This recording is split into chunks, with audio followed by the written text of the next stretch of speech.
So, one of the quickest ways to get wins on the board and improve your profitability and, of course, your top line revenue is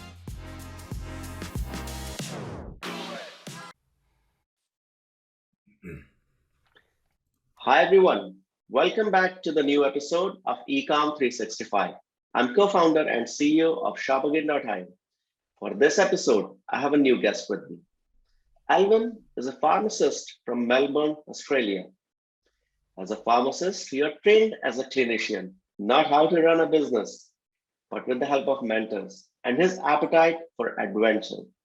Alvin learned what was needed. Since then, he had an exciting journey, buying and selling multiple businesses in Australia over the past 16 years. Alvin, how are you doing today? I'm fantastic, Maruti. Thank you so much for having me on. We are happy to have you. When I was researching on you, I found that you had a very high focus on noticing the right KPIs to build a business. And I was curious, what KPIs you think are most important for building a retail business? Yeah, absolutely. So, KPIs, as we all know, are key performance indicators, and what they allow you to do is sort of set some metrics for your business. So ultimately, you can figure out what's working for you and what's not, and you can make some intelligent decisions moving on. One of the main KPIs that I like to work with for a retail business and an e-commerce business as well falls into the same category. One of the main ones is margins. I think we should be tracking our margins. As an e-commerce store, there's no point in selling something at a very, very low margin unless there's a specific reason for it.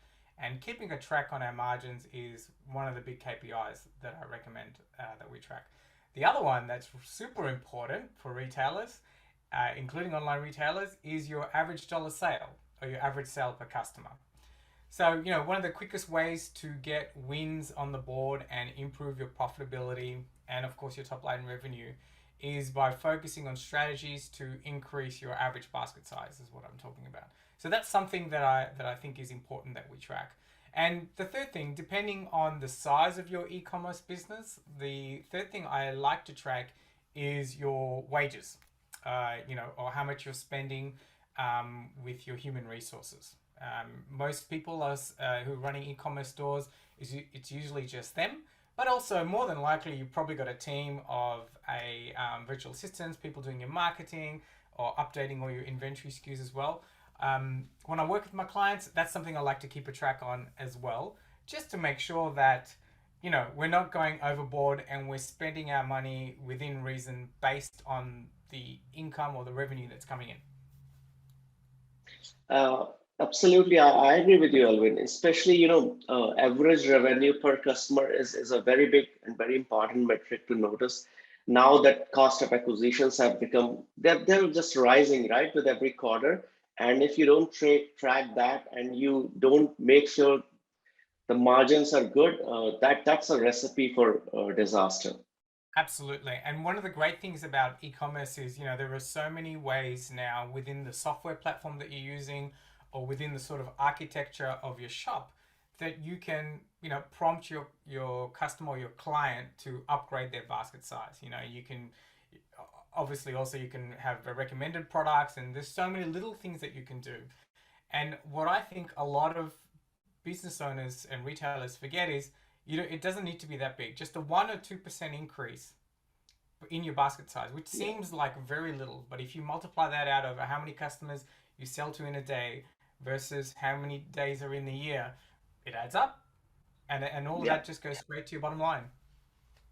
absolutely. Yeah. Uh, True. I mean, that those are the standard ways, and it's not rocket science. It's not new. You want to grow average revenue per customer. You want to sell more to the same customer. You want to sell them more in the same session. You want to sell them more in the future sessions. 100%, 100%. And you're right, it's simple stuff.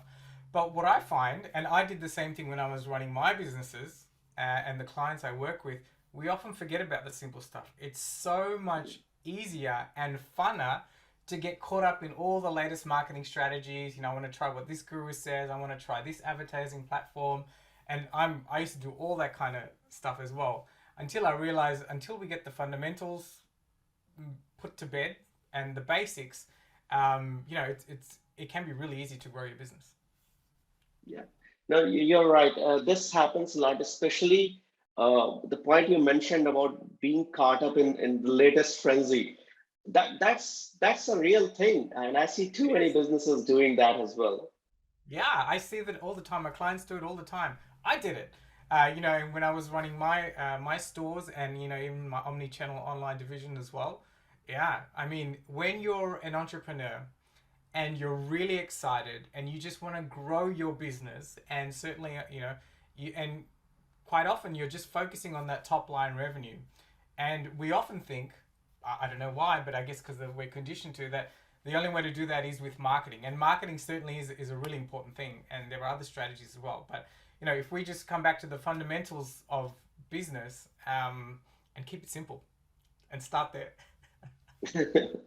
True. I mean, the simplest stuff which sounds simple is often you find is what you find missing in businesses too. And it's so unsexy. Like, we're talking about something so simple like average dollar sale, like keeping an eye on our margins, like reducing our expenses, all the basic stuff that our mum and dad and our grandfathers told us to do when we we're running our business. But it's just so much funner to get caught up in funnels and retargeting and the latest Facebook copy and blah blah blah. You know what I mean? True. That's true. I mean, that's what I see too. That the instant gratification of the social ads is something people easily get caught up in. Reporting your ROS, and I spent this much money last weekend, and see how much this campaign made me. Those are the things people want to report, and they shout about, and that's what their marketers also want to talk about too. Well, exactly. And the marketers are very good at convincing us to do that. Um, but there's nothing wrong with that. I think there's definitely a place for it. Where I like to come in and remind business owners and retailers is just let's start with the fundamentals. Let's start to sort of crawl properly before we start to run. Because one of the major mistakes I see retail business owners making is we try all these marketing strategies and we only have one sort of KPI to know that it's working, and that's top line revenue. But if we really lay the foundations for our business, we actually find that when we start doing these marketing strategies and going down all these other fun stuff that we see in the marketplace, we can actually gauge a lot better how we're going once we've got the fundamentals right. True. Yeah. Cannot agree more. So before we dive deeper, Alvin, tell me one thing about how was your transition from being a pharmacist to selling multiple business all across Australia? How did that happen? Yeah, absolutely. I studied as a pharmacist in Melbourne, Australia, and then I went overseas for a while. I like to travel. I came back. I was 24 or 25. A few things happened in my life, and I decided to, now was the time I needed to grow up. And like pharmacy was good. I like being with patients. I discovered that, but really it wasn't what got me excited. What got me excited was how to figure out how to piece this all together and run a business. So I thought.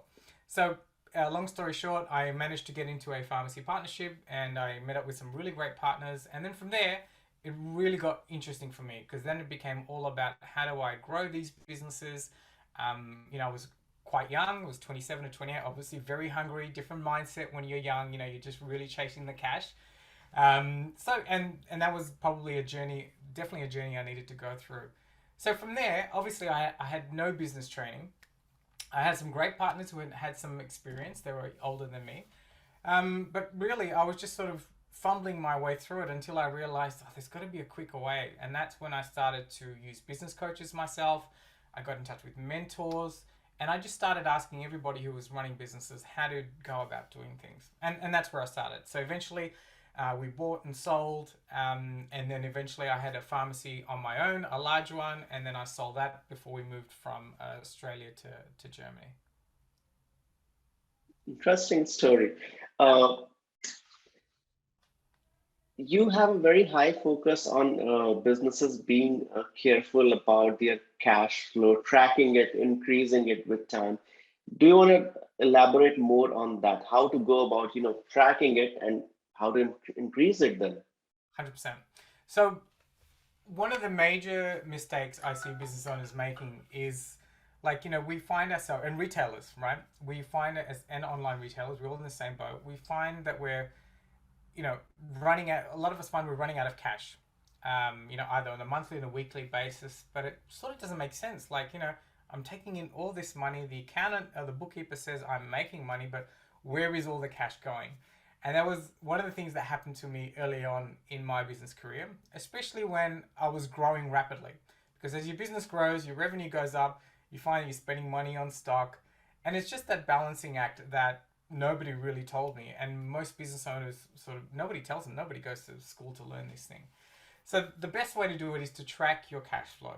And the way I was taught, which is the way I work with my clients to teach, it's not to track their cash flow.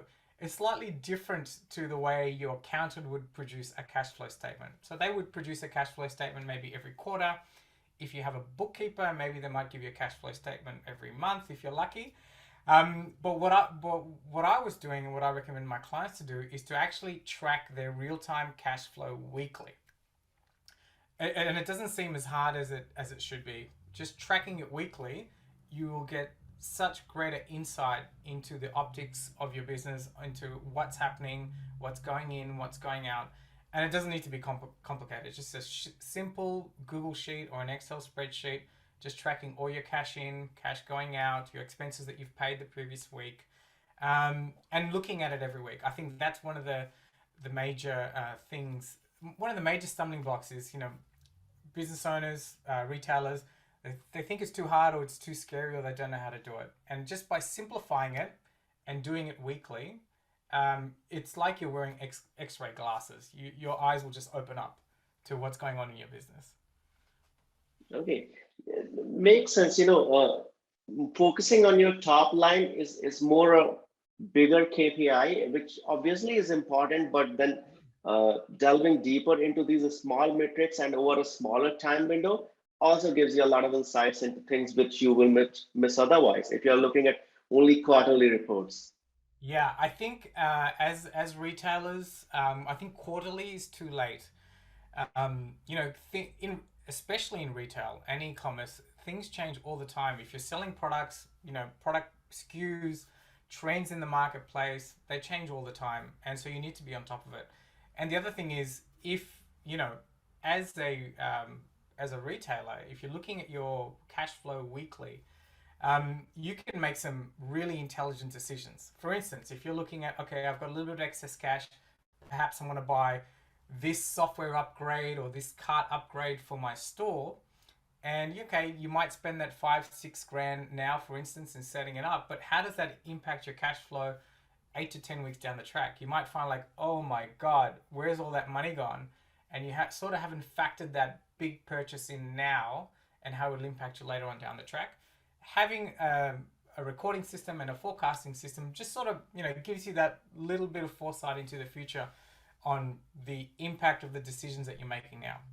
And what I like to work with my clients is, okay, we've got a little bit of money in our bank account. What if we take that money for us? We take that extra 10K out, put it in our bank account. How does that impact the business 12 weeks down the track? That's what we want to work towards, I think. Makes sense. Uh, how do you transform an existing e-commerce or retail team to be more profit centric? Yeah, I love that question. Okay, so to take an e-commerce to be more profit centric, we obviously need to understand the business. The main thing is we would need to understand the margins that we're making on our top selling products. If we're working, we need to make sure that our shop is optimized for upsales where possible. So, additional sales, exactly the way Amazon do it to us. We just need to make sure that we're thinking about that, having additional sales. And the third missing piece, I feel, is profitability from an owner's point of view. So how are you managing the money within the business that you're taking out for yourself, and trying to run your business optimally, I think is really part of that profit piece. And when I say optimally from an expense optimization, looking at how much money you as the owner are taking out and whether you're taking that money out based on intelligence or rather based on your spending habits, which is quite often what happens. You need to fund your lifestyle. So just making sure that we're being really intelligent about how we're taking money out of the business. Fair enough. Uh, in your experience, so you've worked with a lot of retailers and online stores. What are the major mistakes that you see commerce business owners making when it comes to growing their business? Yeah, 100%. I think the major mistake that I see them making is growing too fast and really not optimizing their store for the products and services that they're going to sell. And of course, depending on the type of store you have, ensuring that we're getting the best prices for the products that we're selling. Also, keeping an eye on our expenses as well, because in the e-commerce game, that can really um, go sky up our expenses.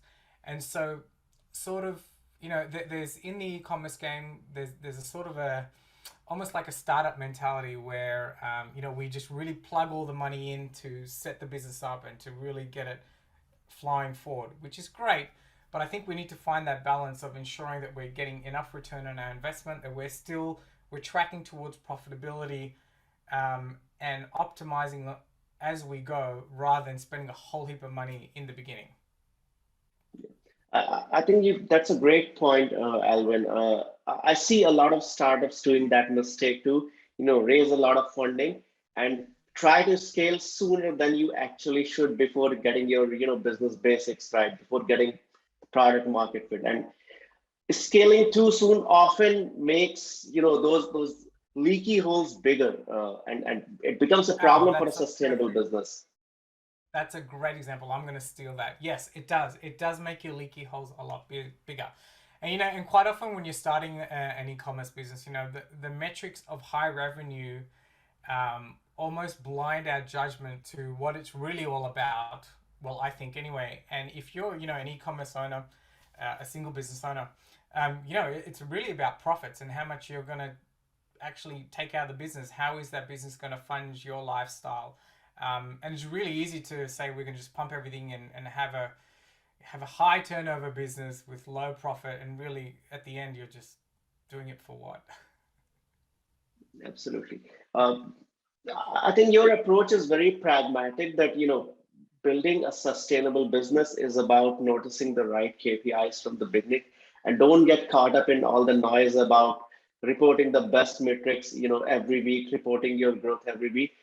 While those things are important and great to have, but getting the basics right is what's going to help you stay and grow. Yeah, absolutely. And it's just the basics. It really is the what I work with my clients in doing is not revolutionary. It's just the basics of business that everyone's been doing forever. All those successful in business have been doing forever, and I just help them with my voice. So